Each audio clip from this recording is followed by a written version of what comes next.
Hello, everyone. Welcome back to the Rangers Review. Myself, Joshua Barry, and Chris Jack here. Happy to have your company after Rangers 3, Victoria Pilsen 0. Rangers made it look much easier than they did at the weekend. They have one foot really in the Champions League playoff round after that, don't they? A pretty commanding performance. Gigi Gassama continues to look like an excellent piece of business, and he was joined tonight in that category, I thought, Chris, by Oliver Antman as he marked his debut with an assist. I did call that on the pre-match show with Blair, but you weren't here to hear that, Chris. Cyril Dessers also scored from the penalty spot. We'll be here for the next half an hour, 40 minutes or so to take your questions, hear your points, and speak through the game. But Chris, I'll come straight to you first for a summary. Russell Martin will be a much happier man than he was on Saturday evening. And I think you've got to start by saying the calls that were big, that people were saying, does he have the guts to make this early? I think are justified after that game, aren't they? He'll be almost as happy as you, because you're in for a very straightforward trip to Pilsen next week. What a gig this has turned out to be. I've got the heat and the jeopardy of a 2-0 win in Athens to get my season off and running. You can go and enjoy the local nightlife and the local lagers with the boys. So I'm delighted for you heading out there. But they've put themselves in a really, really good position. I think if the fourth goal had come, you would say it's completely done and dusted, and there's no danger that Rangers are going out at 3. You can never say never, but wasn't overly impressed with Pilsen. I thought the chances that they had, Rangers could played themselves into a wee bit of difficulties at times, but got through it really comfortably. And going forward, I mean, what a difference, not just from Saturday, what a difference from the two Panathinaikos games. Yeah. Who knew what would happen when you play square pegs and square holes? You look at the impact that Gassama continues to make on European games. The impact of Antman was really impressive. A lot to like about Rangers going forward. And you mentioned the big calls there from Russell Martin.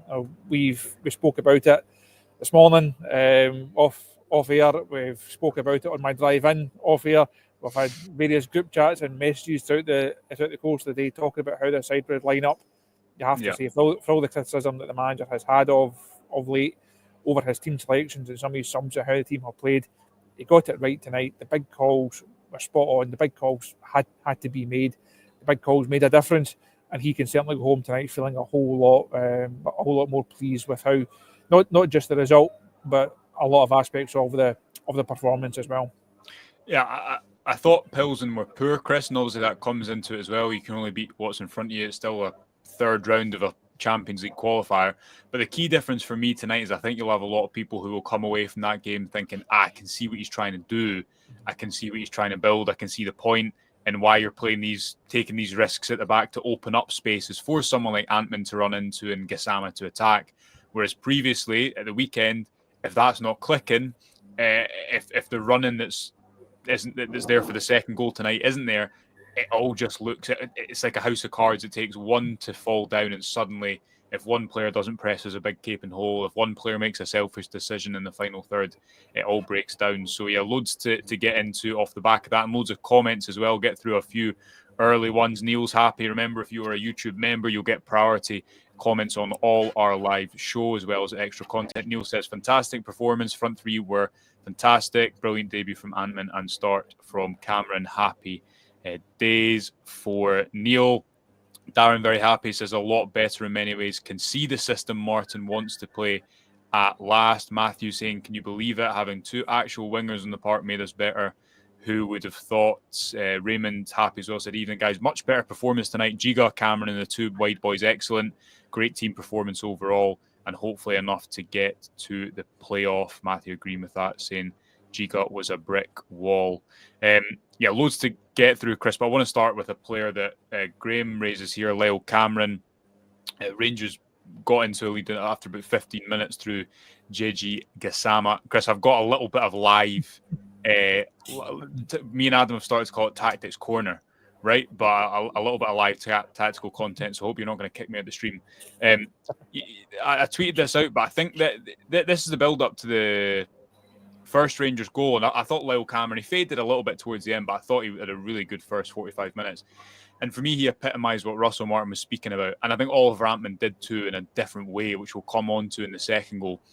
Lyle Cameron's run, which I'll just play through a couple of times here, really simple. He didn't actually touch the ball.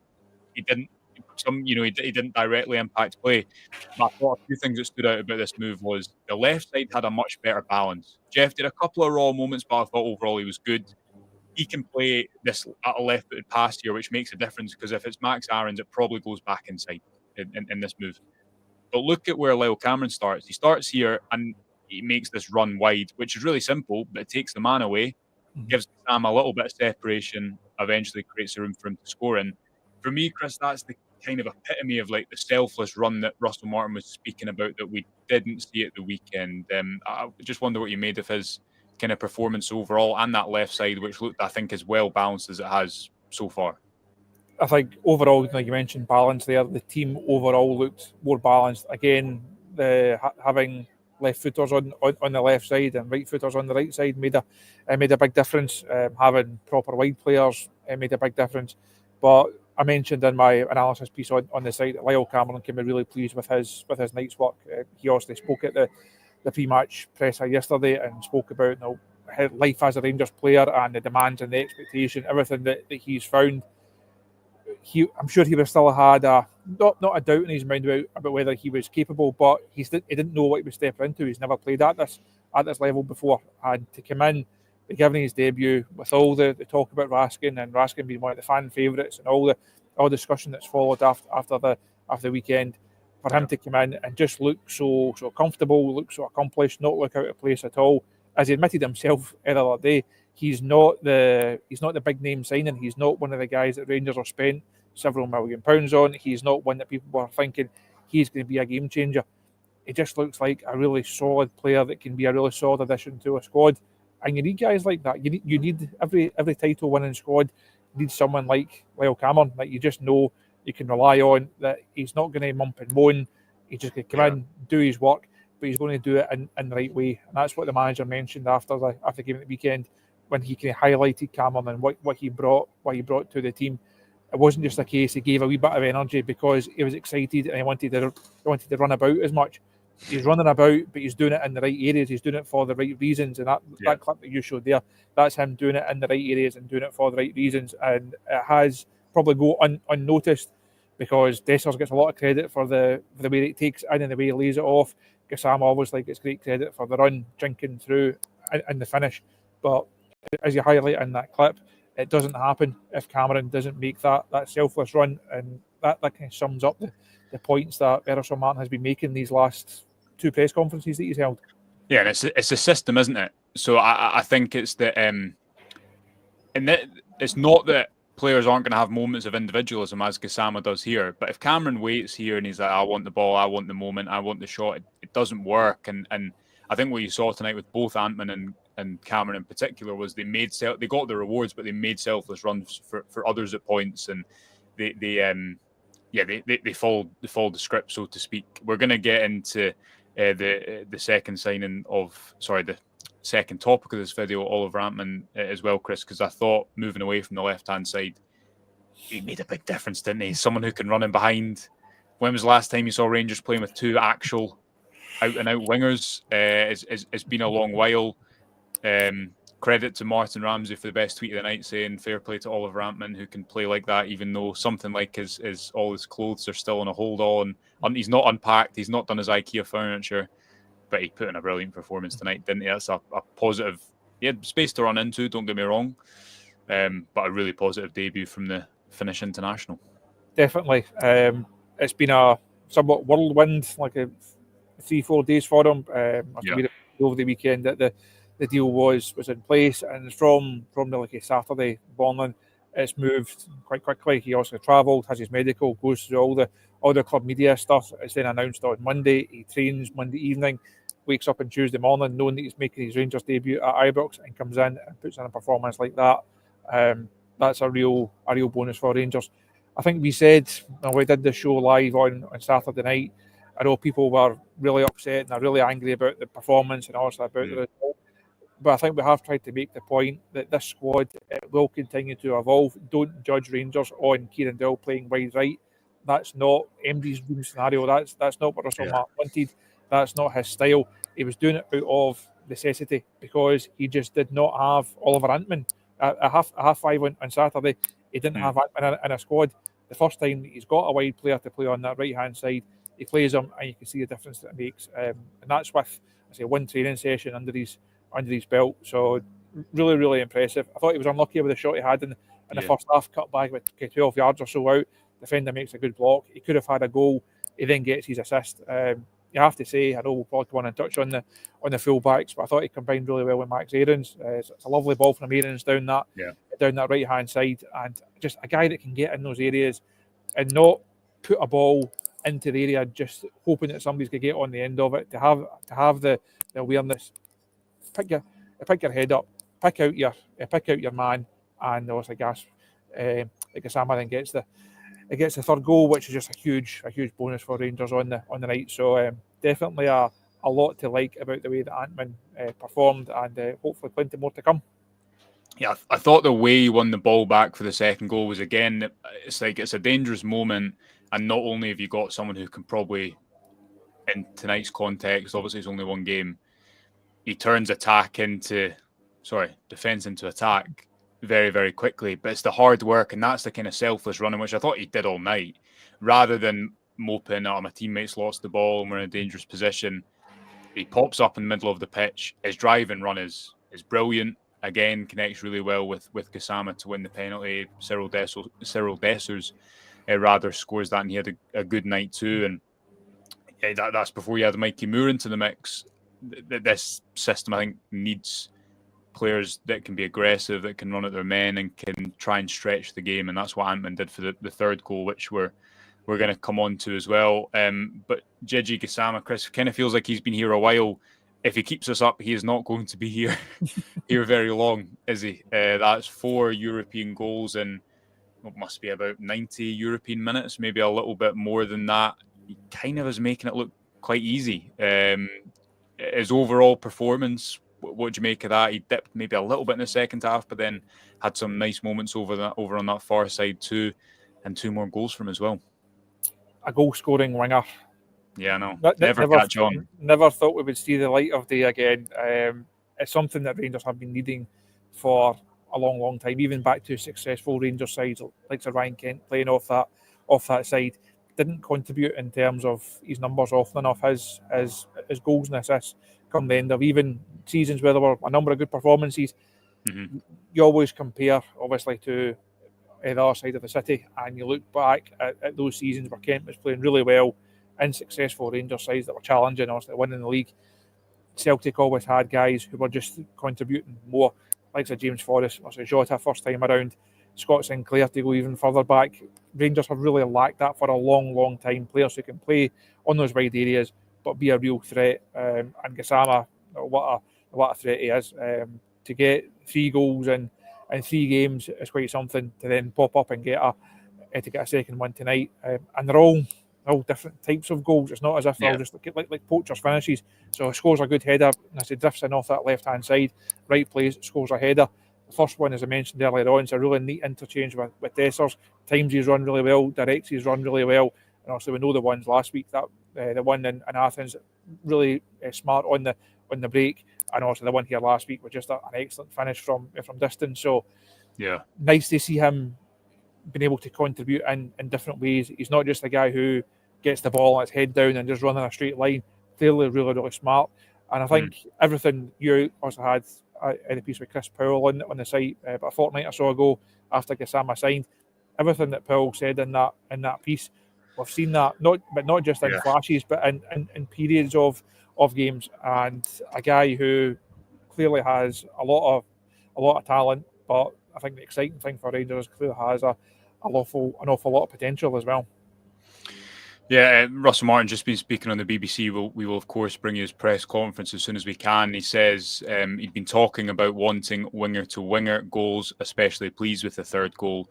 Says that the coaching staff have showed Gassama footage from last season when he wasn't getting to the back post and he's taken it on. I've not got the actual goal here, Chris, but I just want to talk a little bit quickly about the build-up here too. This for me was probably, again, if we're talking about tonight being an example of some of the ideas Russell Martin, seeing some of the ideas of what Russell Martin wants to do, getting a bit of a grasp of it. I thought this was something that Adam and I talked a lot about in our tactics show. How do you build up in a controlled manner, find the free man? Rangers have everyone marked up. Butland finds Max Aarons, who's a free man. The fullbacks move inside. Jeffy times his run really well off the back of his man to then get the ball back to Aarons. And you're right, the ball's really good from here. This is the type of run that someone like Kieran Dowell isn't going to make. It's not his game. He's playing out of position. When you put Oliver Antman in there, some of the attacks that I think broke down in these positions against Panathinaikos and even in the first 20, 30 minutes against Motherwell, suddenly playing into that space is really dangerous, and you can arrive in a controlled manner into the final third and then have one of these kind of semi-coordinated attacks with the finish at the back post. And that is something that I think we'll maybe see quite a lot more of this season, which is Antman finding Gassama at the back post to score Rangers some goals. So definitely a third goal that Russell Martin will be very pleased with. Before we move on to a few more topics, Chris, Nasser Giga being one of them, Nico Raskin another, day in the life asking, what did you think of Jeffy tonight? Obviously his first start of the season, hasn't been fancied at left back. What do you kind of make of his performance in the stadium? I don't think he's the first choice. I don't think he's going to be the long-term guy that Russell Martin will say he's definitely my first choice left back. Again, as we've discussed a number of times on the show, I think Rangers will go into the market. They will try and move on Ridvan, as we reported on the site earlier on, that interest from Besiktas and other European clubs and him clearly so far out of the picture. He was well sitting beside me and Blair tonight. He's that far out the picture here. So once Ridvan moves on, I think we will see Rangers go back into the market, sign another left back, and that would give Jeffy a real bit of competition, because I think a lot was asked of him last season. I don't think the plan for him when he first came to the club would have been to play as many games, and certainly not to come into a team and a club that had the struggles and the trials and tribulations that it did have. Yeah. A lot was asked of him last season. I think some of the criticism that he's received is a bit unfair. Is he perfect? No. Does he still have a lot to learn? Of course he does. I think the booking that he got probably sums up the negative of him. He takes a bad touch, then has to make the challenge. It's just a completely avoidable situation. You take a better touch, you can then either make the pass or you can advance up the pitch. But I thought he certainly looked okay. You can't write him off and say it was terrible. Can Rangers improve in that area? Yes, I think they can. I think they will. But I'm more than happy to have Jeffy in the squad. I think he's still got something. He's still got levels to move through, and we'll see how coachable he is. I said last season Clement come in, and who improved under Clement's coaching? Almost nobody. Last few months of the season, I said Barry Ferguson there. Raskin improved. Jeffy didn't. Under a manager and a coaching staff who want to improve players, who speak a lot about improving players, can they unlock Jeffy's potential? If they can, he's certainly got a long-term future at this football club. Yeah, I'd probably still be amazed if Rangers don't, maybe amazed is too strong, surprised if Rangers don't bring in a left back. I still think Russell Martin wants, and some of the whispers I've heard is that he might well move for another left back this window. Again, it depends, as you reported earlier today, can they move Ridvan out? Because while Martin is saying that Rangers will continue to be aggressive in the market, they can't have which they almost still have as like a starting 11 in terms of first team wages, still on the books that they've not been able to shift. If able to get Ridvan out, they have to replace him in the squad. And as Matthew says here, Jeffy's room to grow. He's younger than Fraser, Robbie Fraser. That is easy to forget that, Chris, isn't it? But yeah, I thought it was a good night for him. He definitely provided, as we showed for that first goal, to a bit more balance on the left-hand side. Right, we need to talk about Nasser Giga because everyone's speaking about him in the comment section. I will get through a few comments just now. Scott sums it up brilliantly. Giga proved why there's no option to buy. Absolutely, I think that was a spot-on comment from Scott. Plaudits will go to the wingers, Oz says, but I thought Giga and Suter were outstanding. Darren says Giga just strolls through a game with ease. A lot more love for Nasser Giga there. Chris, he's been really good so far. I thought it was his best performance. Against Motherwell, we maybe saw more siege defending from him. I thought Suter was better next to him today, but his comfort on the ball, his ability to start attacks, can't think of a mistake he made all night. he is. If Rangers could just sign loan players, they'd be absolutely fine because the recruitment there always seems to be spot on, and he's going to be the next loan player who they can't keep a hold of, isn't he? And that's why there is no option to buy, and Wolves spent about £10 million to bring him to the club in January. It is quite a knack to be able to 4 seasons in the spin now, be able to sign a loan player that you've got no chance of actually keeping at the football club, but who looks really accomplished, and there's every chance he'll go on and do very well somewhere else, and Rangers will just be an entry in his Wikipedia page one day. But no, I thought he was really impressive. I thought he, as you said, there wasn't many times he looked flustered or he looked under pressure. He's got a good control of the ball. He moves it quickly. He's big. He's strong. That partnership with Suter again might not be a completely long-term one. If Rangers try and get back into the market and bring in a left-sided centre half, I think that would be a good thing. But even if they do sign another centre half, Giga is the one that's starting 9 times out of 10. He's the guy that if you have to rank them all right now, he's the first choice one. But as you mentioned, I thought Suter was better tonight. For me, he could still move the ball a wee bit quicker and be a wee bit sharper with some of his passing. But in those moments, the kind of not quite backs to the wall, because Rangers were never really backs to the wall tonight. But Suter is good in those more like Scottish defensive moments, if you like, where it's making blocks and making challenges and throwing himself in front of things. That's not really the weakness of his game. Actually, a couple of the press guys were speaking earlier on about Suter. He really, when he came through the United Hearts, he had this reputation of being this more cultured ball-playing centre-half, played in midfield at times in his younger days. And you think of John Suter, and that should be what he can do. It should suit him to be on Russell Martin's side. I just wish he would move the ball slightly quicker at times. I think if he could do that, that partnership looks good. But I don't think that'll be I'm not saying it won't be a long-term thing, but I think there's every chance that, speaking about a left back and Rangers going in and sign another one, I think we will see another centre half come in at some point as well. Yeah, I think I agree with you about Suter moving the ball quickly. I thought he was better today. I think Giga's just someone who he can take care of such a big space on his own. And if you compare that to some like Robin Proper, I think he was the antithesis of that last season, in that he looked at as most uncomfortable when he had that big space. And similar to Antman, I think when he then makes those runs in behind that create space for the number 8s in front of him, because a fullback knows I can't really jump in here. I've got to have a head start on him in case he goes in that direction.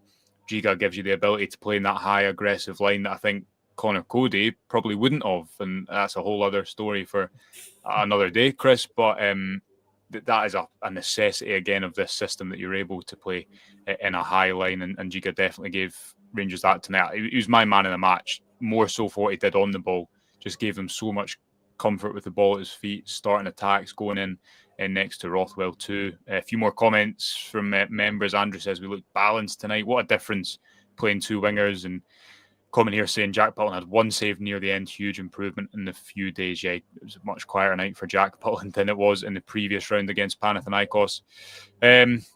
What else do we need to cover, Chris?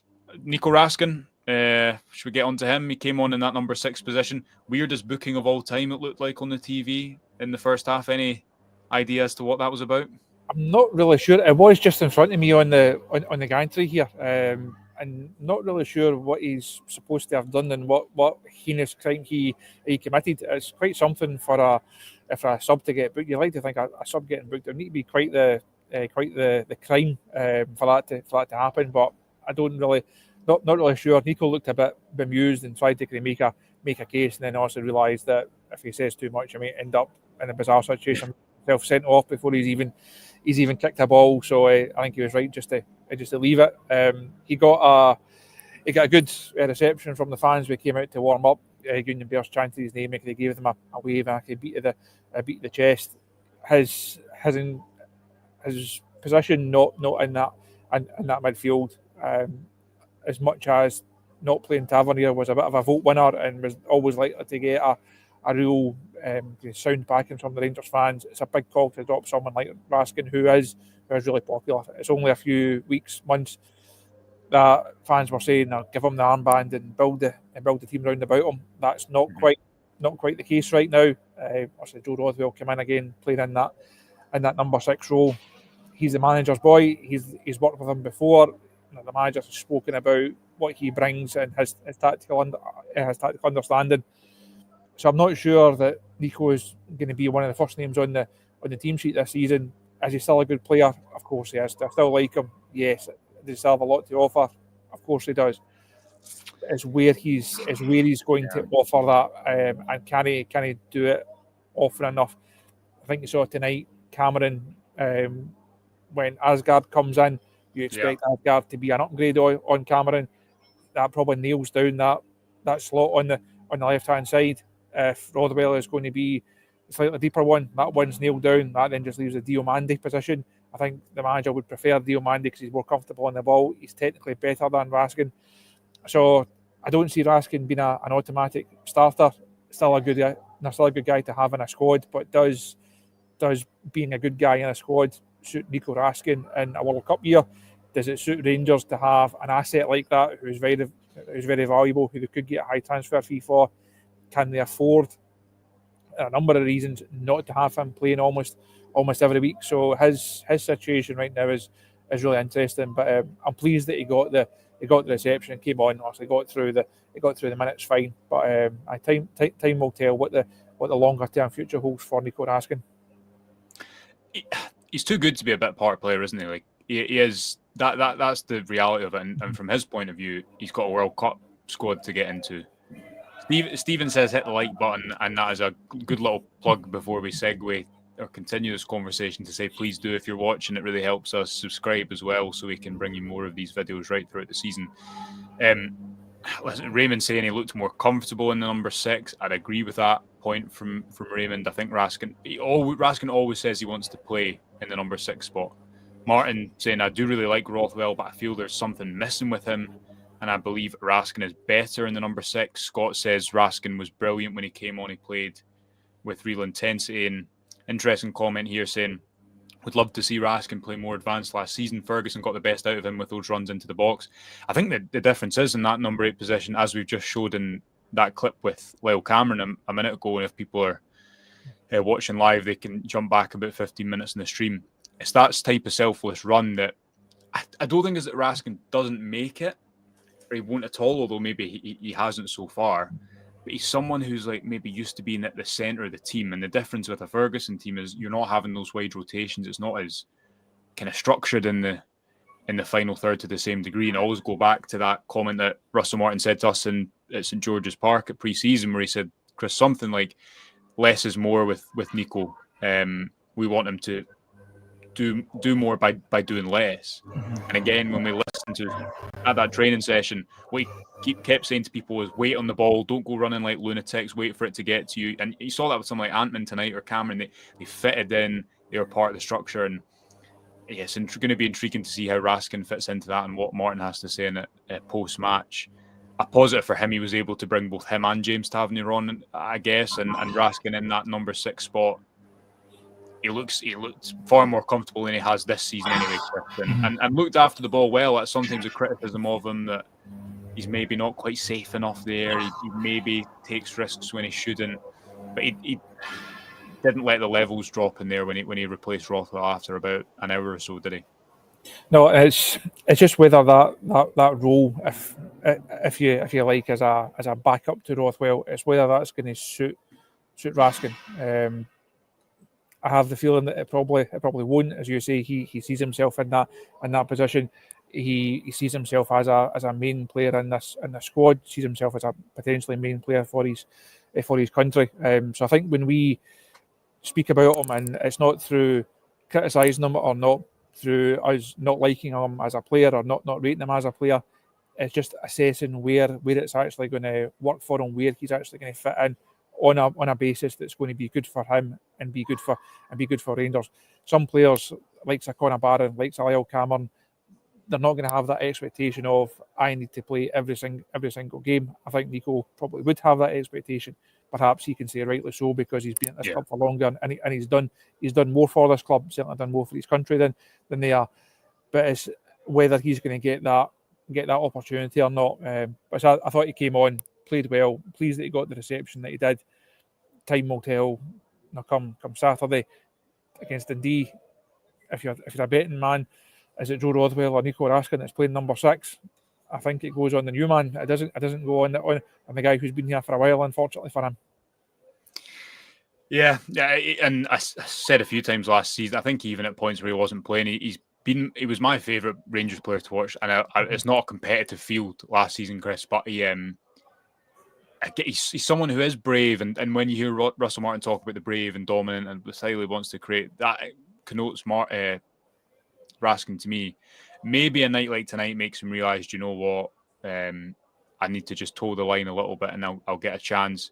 I don't think it's a bad thing whatsoever if Russell Martin can say to Nico Raskin, okay, be good enough to dislodge Rothwell, who, as you say, he is his boy. He's brought him in. He's worked with him before.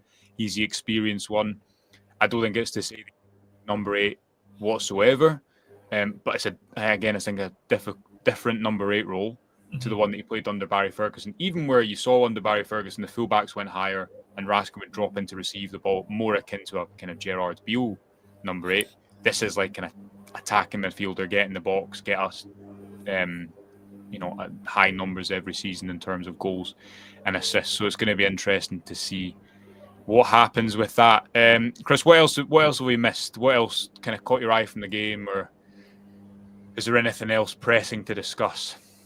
We've not spoken about the captain. We're going to speak about James Tavernier not playing. I think, as we said right at the top of the show, big calls from Russell Martin paid off. There has been a lot of talk about James Tavernier, not just this season, not just last season, for a number of seasons, and people are almost like just waiting for a manager to be the one to drop him. Now, I think the night went well in that regard for Russell, because he made the point the other day there that if players came out of this starting 11 and they didn't play tonight, that's not him writing them off and saying you'll never play for me again. Go and phone your agent and get a move out of here. He knows he needs a club. He needs a squad. He needs a number of players over the course of the season. It can't just be 11 guys that you pick every single week, obviously. So I think the night worked out well, given the way that the game unfolded. You're 3-0 up. Ibrox is in a good mood. You can bring Raskin on, gets a good reception. You can bring Tav on, gets a good reception, and you can then say, well, I gave them a minute, so they didn't start the game, but they were still involved. They still played their part. So I think it all kind of fell into place for Russell Martin in that regard. Again, time will tell come Saturday. Do you go Aaron's at right back, having come in and been good, or do you go Tavernier again and then perhaps go Aaron's next week for the second leg? So a lot still to unpack from the James Tavernier situation, but that's been the case for almost throughout his entire Rangers career, hasn't it? Yeah, I'd go probably same starting 11, to be honest, and then rotate a little bit for the away game. But Maka says he says leave something to discuss in the morning, Joshua. So we'll do that. Chris and Stevie will be a little bit happier than he was on Monday. We'll be on with you, Chris, to discuss the game, dissect it, having listened to what Russell Martin had to say. A reminder for you, if you're watching and you're not subscribed on YouTube, please do. It's totally free and it really helps us out. We have loads of plans for the new season to continue to bring you the best Rangers coverage from Ibrox and anywhere else that Rangers may play. So do leave us a like and a subscribe too. We'll be back at 9:30 in the morning. Stick with us to hear from Russell Martin on the website and YouTube channel as well. But until then, good night from me and Chris, and we'll speak to you soon. Bye for now.